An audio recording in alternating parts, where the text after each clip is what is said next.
You guys ready to make hummus or what?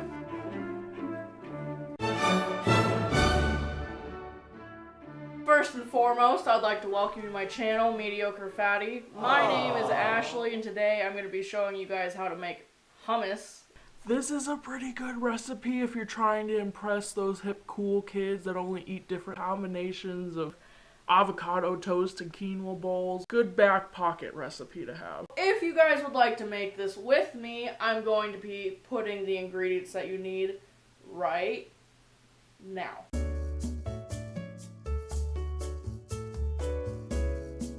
To start this journey, you are going to need to prep your can of chickpeas, garbanzo beans, whatever you'd like to call them. If you just throw them in the blender as they are now, you are going to wind up with a huge chunky mess. There's only room for one chunky mess around these parts, you know what I'm saying, girls? We want our hummus to be as smooth as possible, so you gotta prepare your beans. To prepare your chickpeas, all you need to do is grab a saucepan, medium, large, whatever you prefer to use. You're just going to cover them with water, add in about 1 to 2 tablespoons of baking soda. You don't need to be exact. And you are just gonna boil these for 10 to 13 minutes about. What boiling the chickpeas in the water and baking soda mixture does is just soften everything up. The chickpea itself and the shell that's coating it, so when you throw it in your blender, it's not going to be hard to cut through. You'll know when the chickpeas are done when you can see that the shell around them is starting to like loosen up. You'll see some of them kind of scattered like in the water. At that point, you are ready to rinse the chickpeas off in cold water. When you're rinsing your chickpeas, you want to make sure that you rinse them thoroughly because you don't want to be tasting baking soda in your fucking hummus. I don't think that would be very good. Just rinse them thoroughly. You know, we're smart. We're smart people here, okay? You watch me, you're smart, obviously.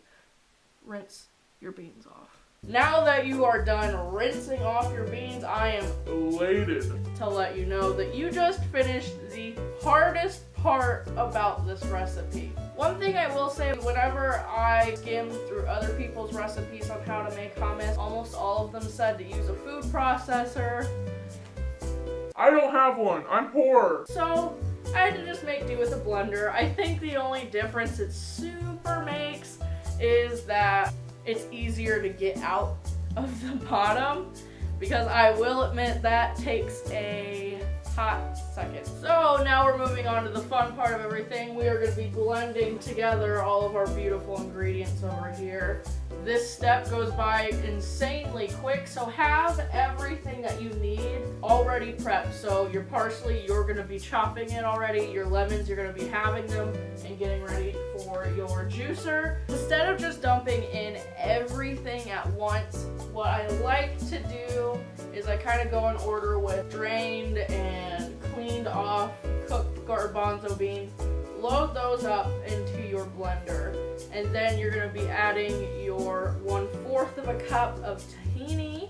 I will add, this is the tahini I'm using. This is Kroger brand organic tahini. This isn't super nice by any means. I think I got this for $5 or $6. If you don't have access to really good quality tahini, you do not want to go overboard. Cheaper tahini has a little bit of like a bittery taste to it. It's what adds the creaminess to the hummus and a little bit of like that sesame taste, because it is just ground up sesame. I suggest for 1 can of your chickpeas only to use 1/4 of a cup. If you can find a good quality one, Crank that bitch up to like 1/3 of a cup.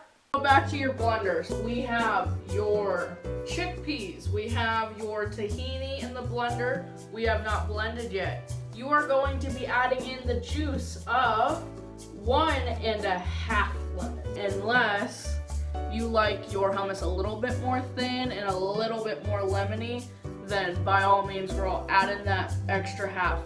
Do your thing. At this point, I like to add in a very generous, very fat spoon spoonful of minced garlic into the blender to be blended into the hummus itself. Lastly, before blending all that stuff together, you are going to be adding in about 1 to 2 tablespoons of your olive oil. Now that you have all of these stated ingredients in your blender, you're just going to turn that whore on.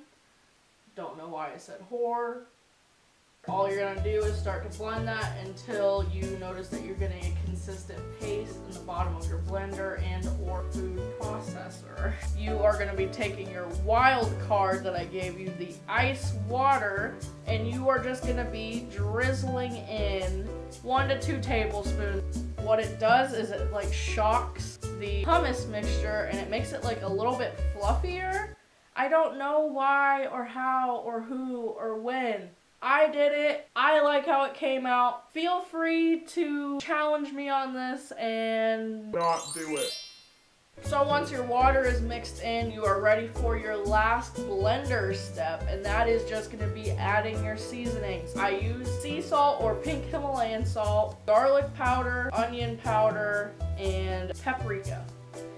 I've heard it's better if you can get smoked paprika.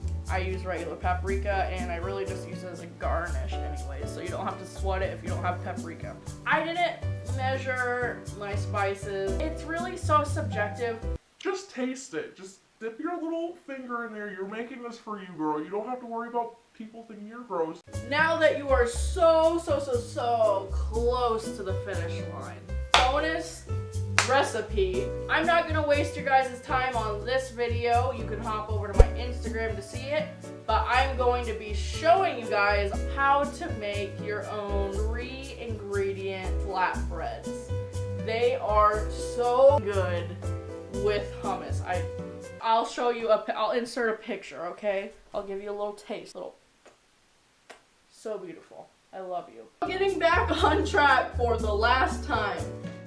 You have everything blended. You have everything seasoned. You are scooping your hummus into a bowl of your choice. And now we're gonna garnish. For me personally, I will show you. I like to top mine with a fat spoonful of garlic, just some pinch of my freshly chopped parsley, a little olive oil on the top, and then just finish with some paprika. You just put it in the fridge after this. You maybe let it chill for like 10-15 minutes. If you're in a hurry to eat it, by all means, just start chowing down on it. Anybody who's scared of making something that just sounds foreign to them, don't be. Sometimes it's just throwing shit in a blender. You know what I mean? On that note, this has been the recipe. Again, I'm going to add, if you would like to see how I make my 3-ingredient flatbreads, follow me on Instagram. I'm so glad I was able to make this video for you guys. And I would like to say that we have hit our first channel milestone. As I'm recording, I am currently sitting at 102 subscribers. I am enjoying being here. I hope you guys are enjoying the content that I'm making. Thank you so much for watching, and I hope that I can see you again in another video.